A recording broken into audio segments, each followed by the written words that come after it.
Mi nombre es Rubí Barajas y antes yo era una persona muy triste, me sentía muy sola, era una persona muy rebelde. A causa de mi rebeldía, eso me llevó a tomar malas decisiones en la vida. La gente me conocía fuera como una persona hipócrita, como una mentirosa, porque yo era doble persona.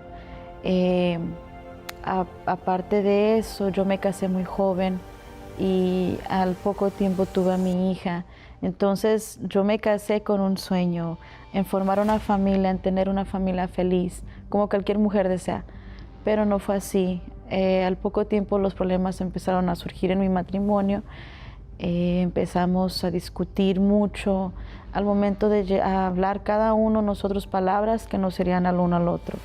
Y llegamos hasta un punto en donde fallamos los dos, fallamos hacia cada uno, y eso fue la peor decisión que pude tomar, porque eso me llevó al siguiente paso, que fue la separación.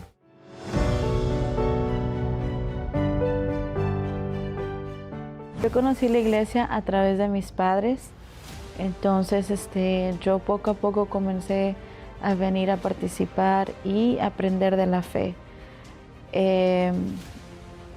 Llegó un cierto punto en que yo escuché una palabra que me dijeron: ¿usted qué tiene que perder? Si ya muchas veces la persona se aferra a lo poco que tiene, pero en realidad no es nada. Entonces fue así como comenzó una campaña y yo me lancé, y en ese momento yo dije: Dios mío, estoy de verdad sola contigo.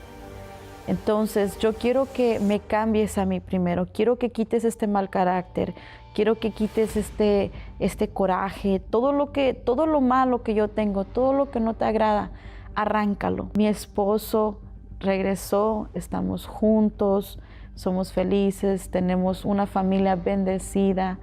Ahora nosotros no discutimos, no peleamos, al contrario, son más risas las que tenemos. Y la verdad, esta es la etapa que yo siempre había pedido tener, que es algo bonito, un matrimonio de verdad. Ahora nosotros trabajamos por nuestra cuenta, en limpieza tenemos una compañía y vamos creciendo. Yo tengo algo mucho más grande que no se compara con todo lo que Dios me ha dado, que es el Espíritu Santo. El Espíritu Santo fue el mayor regalo que yo puedo decir que he podido tener, porque no se compara con nada lo que uno puede tener materialmente en este mundo. Hoy yo no soy más conocida como la mentirosa ni la hipócrita. Hoy todos reconocen a Dios en mi vida.